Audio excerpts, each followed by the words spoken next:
Dünya ekonomilerinin son kozlarını paylaştığı günler içerisindeyiz. Dolar ne kadar?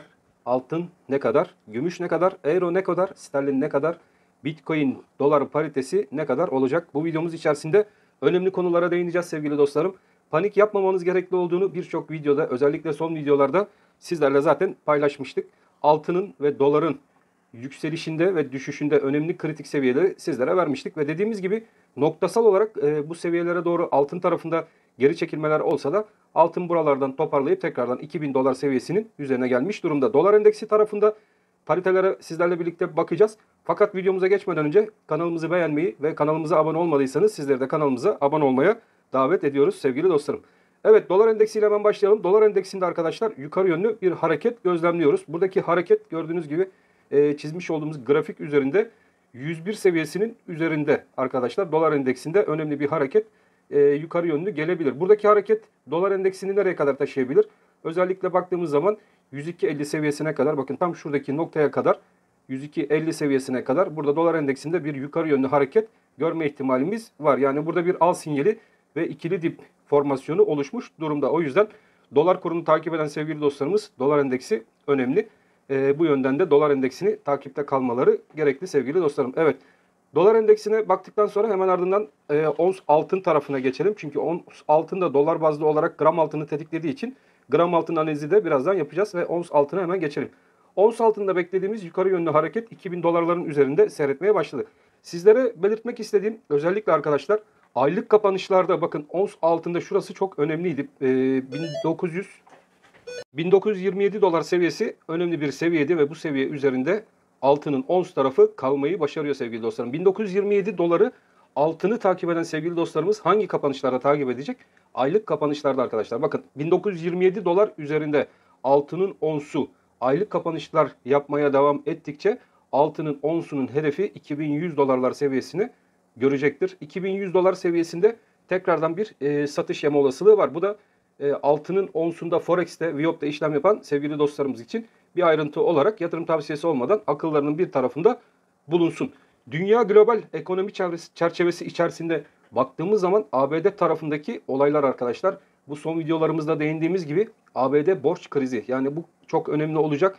Bunu da yakından takip edeceğiz. Çünkü ABD'den gelecek borç kriziyle ilgili haberler bizim altın tarafında sert yukarı yönlü hareketler yaşamamıza sebebiyet verebilir. O yüzden senatodan çıkacak bir karar, yani hangi yönde bir karar çıkarsa altın için olumlu olabilir.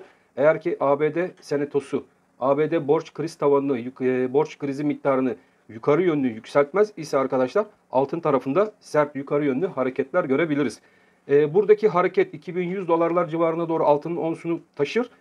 Amerika Birleşik Devletleri'nde borç tavan yükseltilmesine dair senatodan bir karar çıkar ise işte o zaman altının onsunda 2100 dolarlar seviyesinden bir düzeltme hareketi görme ihtimalimiz de var. Bu da aklınızın bir kenarında bulunsun. Çünkü bu önemli olacak sevgili dostlarım. Sizler de bunu mutlaka takipte kalın.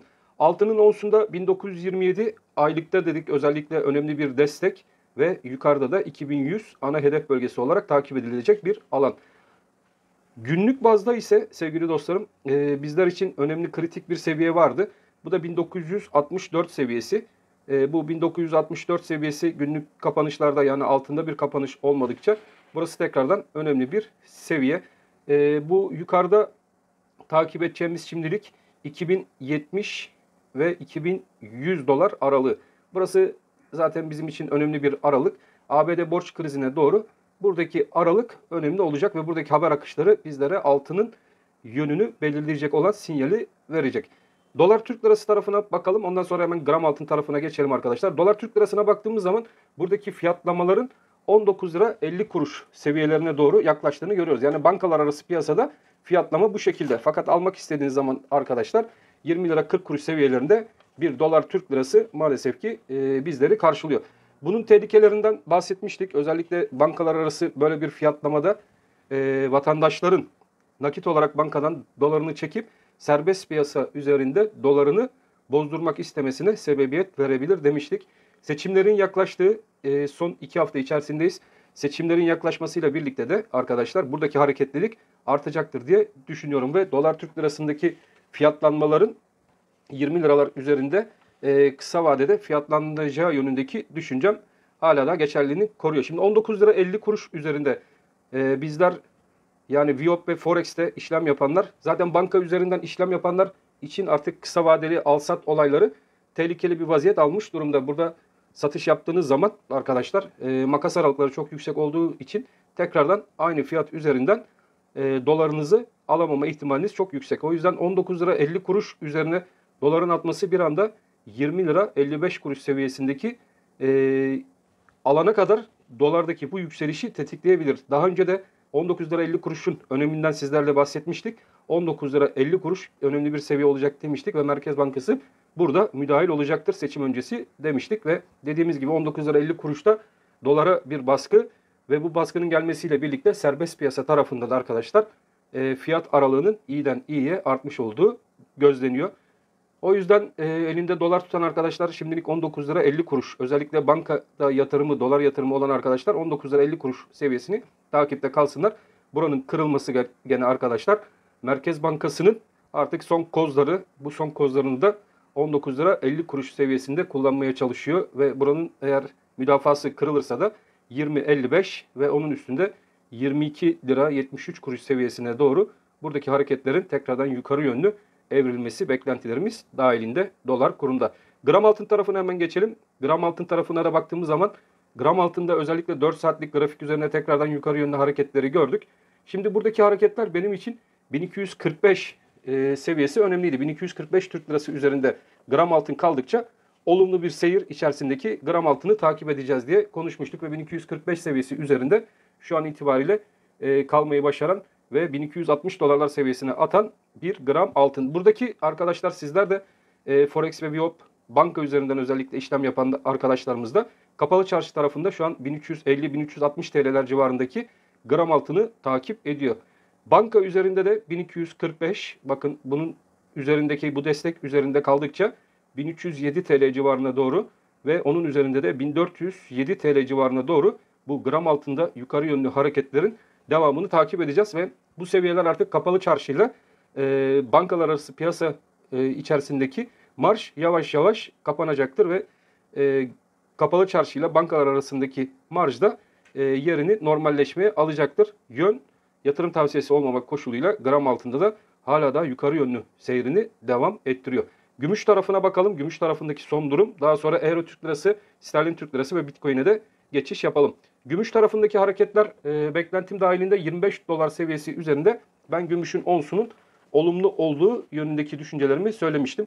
O yüzden ons gümüş tarafını takip ederken 25 dolar seviyesine dikkatli bir şekilde takip etmek lazım. Aşağıda 24.41, bakın şuradaki 24.41 desteği çalıştıkça ilk etapta bizler 25.62 direncine doğru gümüşün ons tarafındaki hareketleri takip edeceğiz ve gümüşteki grafiğine baktığınız zaman gümüşün grafiği gerçekten çok olumlu duruyor.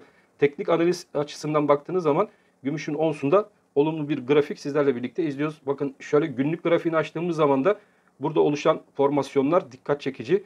Ya bu formasyonların yukarı yönlü kırıldığı, bakın tam şu alan içerisinde gümüşün onsunda yukarı yönlü bir kırılım izledik ve retestlerin olduğu bölgeyi de sizlerle birlikte izliyoruz. Buradaki retestlerin olması ve bu retest sonucunda şuradaki kırmızı bölgenin içerisine gümüşün onsunun girmemesi gümüş için gerçekten olumlu ve yukarı yönlü sert hareketlerin gelebileceğinin sinyalini hala da grafik üzerinde taşıyor. Şimdi ne olur? Gümüş hangi bölgeye kadar gidebilir? Arkadaşlar gümüşün onsu bu belirttiğimiz alan ve bölge içerisinde kaldıkça, yani 24 dolar 41 sent civarında kaldıkça yukarı yönlü 25.62 ve 27 dolar 60 sent civarına doğru buradaki hareketin yukarı yönlü gitme olasılığı oldukça yüksek. Gümüşün onsunu takip eden sevgili dostlarımız bu seviyeleri takipte kalsın. Benim beklentim özellikle bakın şurada aylık bazda açtığımız zaman bu grafiği size bir grafik çıkarttım. Burada izlediğiniz zaman bakın şöyle net bir şekilde gümüşle göstereceğim. Bakın şurası çok tehlikeli bir alan, yani 25 lira 25 kuruş seviyesi. Eğer ki buradaki alan içerisinde bir aylık kapanış veya haftalık kapanışlarda burada bir kalıcılık gümüşün onsuz sağladığı takdirde sert bir şekilde arkadaşlar 30 dolar seviyesine doğru buradaki hareketi tetikler. Bakın şu 30 dolara doğru sert bir yukarı yönlü hareket gümüşün onsunda izleriz. Gümüş takip eden arkadaşlarımız da bu grafiği yakından takip etsinler. Ben de zaten anlamayan arkadaşlarımız için bu grafiği sizlerle birlikte takipte kalacağım. Gram gümüş tarafına baktığımız zaman gram gümüşte özellikle takip ettiğimiz bir seviye var. Bu kısada takip ettiğimiz bir seviyede bizler için 16 lira 42 kuruş seviyesi. 16 lira 42 kuruş seviyesi ilk etaptaki benim gümüşün gramında takip ettiğim önemli bir seviye. Bu seviyede gene arkadaşlar bakın 16 lira gümüş gram takip eden arkadaşlarımız için bu 16 lira seviyesi üzerinde aylık kapanış gümüşün gramında görmeye başlar isek işte o zaman bizlerin 17 lira 68 kuruş civarına doğru gümüş gramda da bu hareketi yukarı yönlü takip etme olasılığımız oldukça yükselecek. İlk etapta sizlerle birlikte 16 seviyesi, onun üzerinde de 16.42 seviyesini yakın takipte kalacağız. Gümüşün onsu belirttiğim gibi şuradaki seviyenin üzerinde kalırsa bakın şuradaki seviye üzerinde yani 25 50 25 60 seviyesi üzerinde kalıcılık yapmaya başlar ise bizler çok kısa zamanda gümüşün gram tarafında da 17 lira 68 kuruş fiyatlamasını sizlerle birlikte takip ederiz arkadaşlar. O yüzden gümüş takip eden arkadaşlarımızın da dikkatli olmasında fayda var. Euro Türk Lirası'na baktığımız zaman Euro'daki hareketler arkadaşlar orada da belirttiğimiz gibi ilk etapta Euro paritesini takip eden sevgili dostlarımız için belirli bir seviyemiz vardı. Bu seviyenin üzerinde Euro'daki hareketlerin daha da sertleşebileceğini söylemiştik. Bizim için Euro'da bu önemli gördüğümüz seviye 21 lira 16 kuruş seviyesi. Bakın burada artık haftalık kapanışlar gelmeye başladı. Bu haftalık kapanışların gelmesi Euro için önemli. 21 lira 16 kuruş seviyesi artık güzel bir destek olarak çalışmaya başladı. Euro takip eden arkadaşlarımız 21.16 desteğini takipte kalsınlar.